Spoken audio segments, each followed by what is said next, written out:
from Assault and some other local stuff in there, and then just songs we dig that we'll play for you. Some of your requests, those come in at 2HTM at WMMS.com. So tomorrow night, every Saturday, when we're not being preempted, West Coast Guardians games will do that. But otherwise, tomorrow night, 10 to midnight, 2 hours to midnight, Number Metal here on MMS.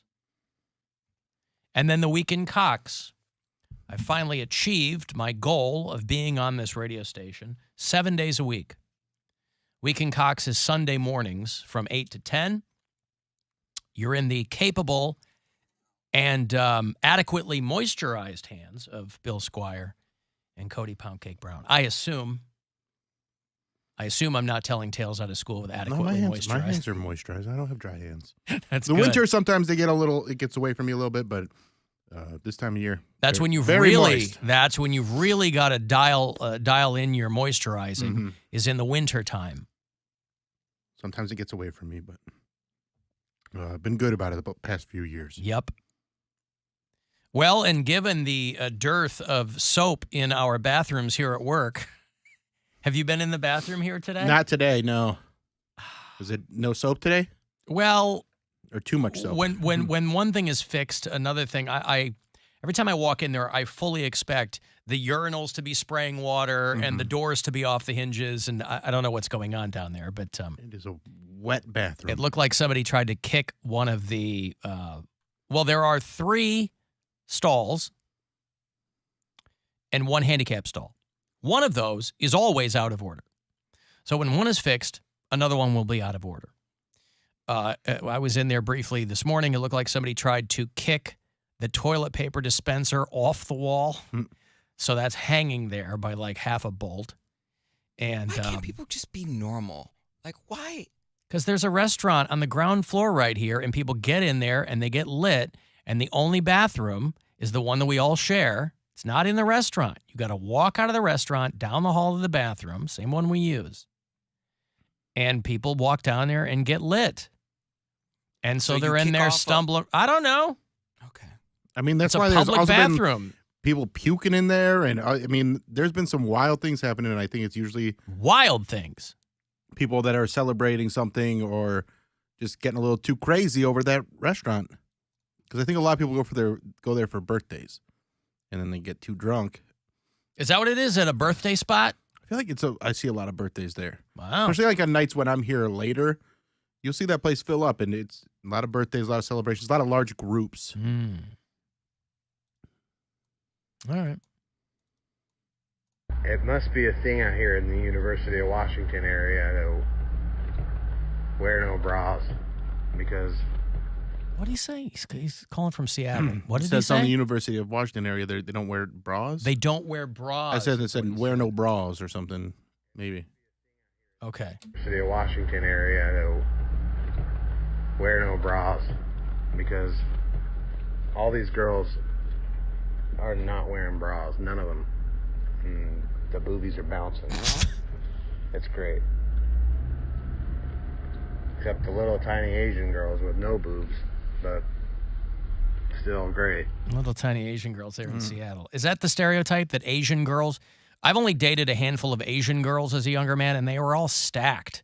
So if that's a stereotype, I'm unfamiliar with that. That Asian girls don't have breasts. If you're an Asian girl listener, let me know if that's the stereotype. Because the Asian girls I dated, not one of them was flat. And I'm not even really a boob man. I'm an ass man. You know that about me. I'll never stare down a nice rack and complain. But, it's cakes all day for AC. But if that's the stereotype, I guess that's... Anyway, that guy leaving us a talkback message there in Seattle, one of our bureau chiefs. University of Washington, they're not wearing bras. I feel like that's just a college thing, too. I feel like that's in like a younger girl thing. I don't know. Oh, yeah? I feel like, especially over the past few years, there's been a lot more women's empowerment, and they're like, hey, the way we don't need no stinking bras. But maybe... Well, the university... I don't know if it's just University of Washington. The University of... Yeah, probably not just. I mean, that's where he is. He's driving through. I don't hang out around a lot of college campuses either, so I don't know. Well, not after you were asked to not do that. I mean, you're kind of bearing the lead. But listen, University of Washington, those are the Huskies. And the girls are letting their Huskies run free, according to that guy. It's I can't say it. What? Free the nipple. Itinerod. It's the Iditarod. Listen. Can we say that? I don't know, but it's in context. Yeah. The Huskies. It's a sport. Anyway, thank you, sir. Wherever you're listening, you can leave us messages. I like to call myself a twins man because butt cheeks and boobs usually have a twin. And that way, both are included. Is that what a twin? Yeah. A boob, a lot of girls refer to their boobs as the twins. Yes. I think you can refer to your butt cheeks the same way. Do they? Well, because if they said the twins, Yeah. they would be specifically talking about that. They'd need another name for their butt cheeks? Yeah, for All right, well, for clapping cheeks. Mr. Boob, that's me. B-double-O-B, Boob. Yeah. But the point is, I'm going to be in Twinsburg tomorrow with Sassies. That was the transition. That was Twins. it, yeah. When is that Twinsburg Twins Fest? That's where they do I'm it, not right, sure. down there? Yeah, they do it in Twinsburg. The Twins Fest, not there up in Minnesota. It's The one in Twinsburg, Ohio. I think it's during the summer. August 5th through 7th, Boom. Twins Days. Right after you can go to the, what's it called? Buzzard Fest, and then spend the rest of the weekend at Twins Fest. And if you're a triplet, stay the hell out of there. It's for twins, not triplet. And sextuplets. Yeah. And what's the 7 one? Septuplets. Octuplet. Let's get. I know octuplets. Let's get the Octomom out there. There you go. You had a crush on her at one point. I thought she was fun. Listen, she was posting masturbation videos, and for years ago, to make some money. And I'm all in favor of someone monetizing whatever they can. I'm all in favor of somebody doing that. And so, listen, she's got a lot of mouths to feed. Speaking of twins, one of your twins is looking right in the window right now. I look exactly like that guy. Look like Wayne Knight in cargo shorts and a cap. Yeah. Yep. So there's a big countdown to the Twinsburg Twins Days Festival on their website. 83 days, 23 hours, 59 minutes, and 54 seconds for those of you who simply cannot wait. But it's this August in Twinsburg. So, yeah, I'm telling you, that is shaping up to be a hell of a weekend. Buzzard Fest on August the 4th. I'll have tickets for you shortly. And then down to Twinsburg. Because I would imagine you don't have to be a twin to attend. I don't think so. What if I want to be a looky-loo? Under any other circumstances, if you were walking around with your twin, it would be rude to point and stare. But on that day, it's what they want.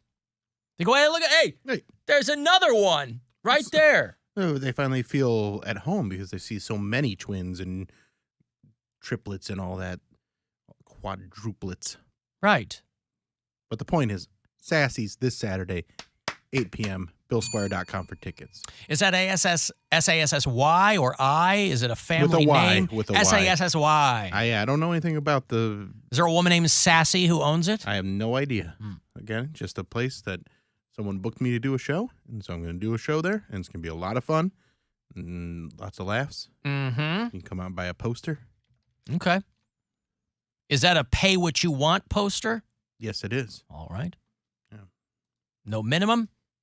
I mean, don't be a jerk. What's your pricing? It's don't be a jerk pricing, Don't all be a right? jerk, yeah. Yeah, don't be a jerk pricing. I'm not taking change. Now, I don't know if they do a Twins Day in Minneapolis, the Twin Cities, Minneapolis, St. Paul. But I do know one thing. About 20 minutes south of downtown Minneapolis is the town of Bloomington, Minnesota. And they have a guy there who's a local inventor, a guy named Kai Michelson. And this guy is always inventing stuff. He invented a rocket-powered toilet. I don't know what the practical use for that would be. He's invented a jet-powered coffee pot.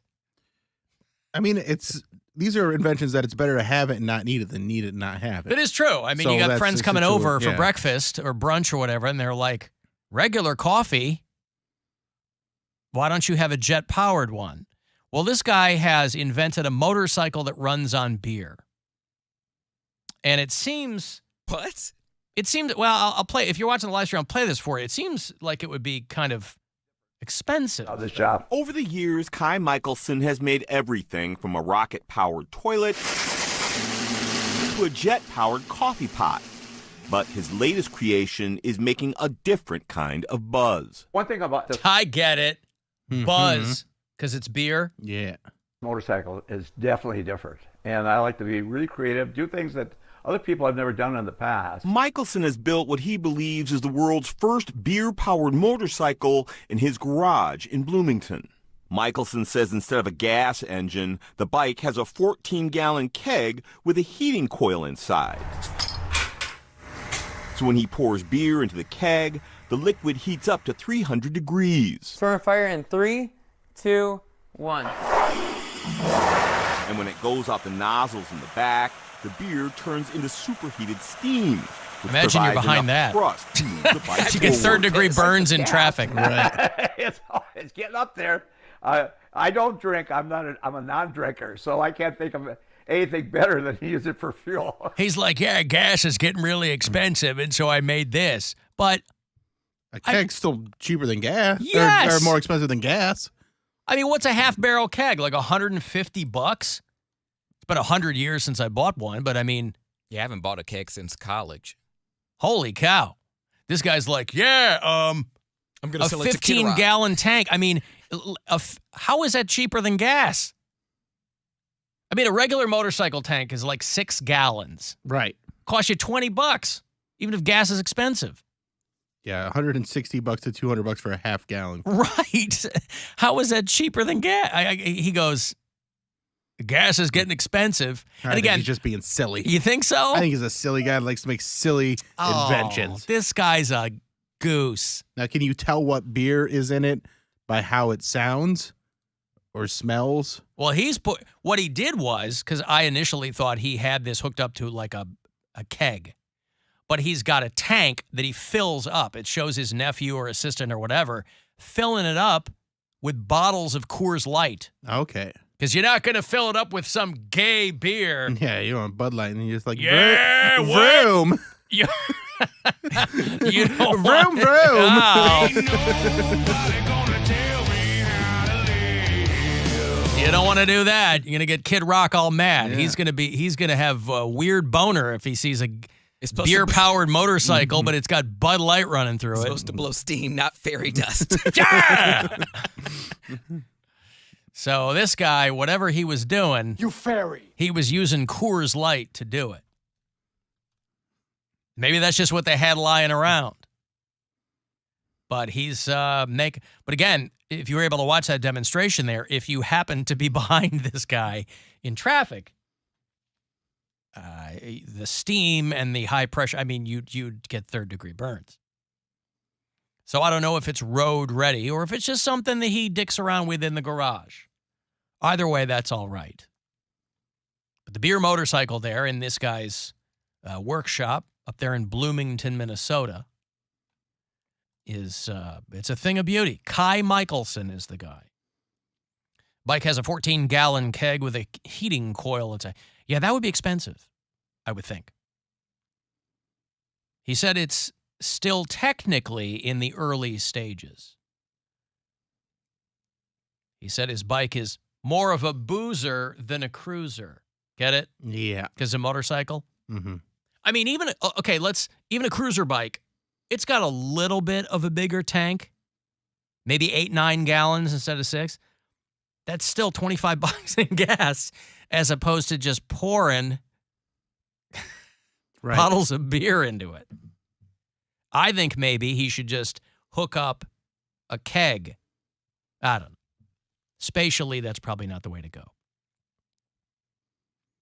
But, listen, since the dawn of the Industrial Revolution, there have been people trying to figure out how to run combustion engines on things that aren't traditional fuel. Didn't Willie Nelson have a tour bus that ran on corn ethanol or something? These guys were pulling into McDonald's drive-thrus to get the fry grease.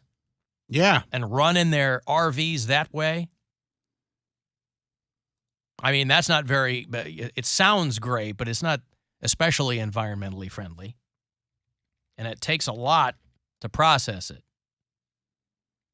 But nobody's going to talk down Willie Nelson. The guy's 90, for God's sake.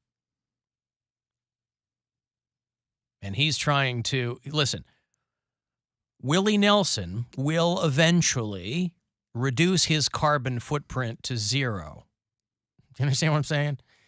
Because he will die. And so if that is his end game, then that's probably what's going to happen to him. Unless he lives forever. I would love to see that. It's also a pressure vessel that'll explode if the pressure can't be released. Okay. So he's got a contingency plan. Wouldn't it be cheaper to use water if it's just steam powered, someone said? That makes more sense, yeah. But maybe he wants it to smell cool. I think that this guy just had a bunch of old beer lying around. Or maybe he misunderstood the big anti-woke campaign and he thought that it was Coors Light. And so now he's stuck with all this Coors Light. And he's like, I got the wrong beer. Stephen Canton says you use a different beer, the exhaust can go bush. There you go. There you go. I understand. So water would work, yes, but it's less fun. This guy's trying to make a point because he's a teetotaler, because he doesn't drink beer. But at that rate, it's still more expensive than actual gasoline. Seems like just water if it's steam just pour powered. vodka into it. Just giant handles of vodka. There you go. Alan, ask Poundcake at Akron University. We had the Creepy Twins. Does that ring a bell? The Creepy Twins. He says, ask Poundcake. I have to imagine that you probably had more than just 2 creepy people there at Akron University. Well, I don't know what I had a bunch of I had roommates that were twins. I had friends who were twins. There were a lot of twins that I knew there. I don't know the Creepy Twins. I need more info. I need more context. And it's University of Akron. Alan, what's that? It's University of Akron, not Akron University. I didn't go there. I don't care. I care. Huh? No, you don't. This guy. I care. Yes, I do. I owe them a lot of money, so until I pay it off, I care. Cared, you would have studied harder. Oh. Alan, I took my twins to that Twinsburg festival once, and it freaked me the hell out. Yeah, everybody's probably dressed like the twins from The Shining. Quadruplets should just go and then walk around in pairs and act like they don't know each other in front of people. That's funny. That's a great idea. I thought it would be so much fun to have a twin. But now that I know a lot of twins, I don't think like that has gone away. I wouldn't want another person to look like me. Well, some of them do. Like I don't know. We should have to go through that. What's that? Nobody else should have to go through that. Indeed. Like the twins that I know, they resemble each other, but they don't necessarily look alike. And then it's literally like one's good, one's evil. Oh, yeah, I've dated a twin. Yeah, you said oh, that. yeah. Her sister was evil. Alan, my girlfriend's 30 and doesn't wear a bra or underwear. She says that she doesn't like wearing layers. Well, God bless your girlfriend. We salute you. If more of you ladies were, it's got to be more comfortable, environmentally friendly. Now, again, I don't know what his girlfriend looks like. She could be a mess. But you're doing the Lord's work, whatever it is. I've got to take a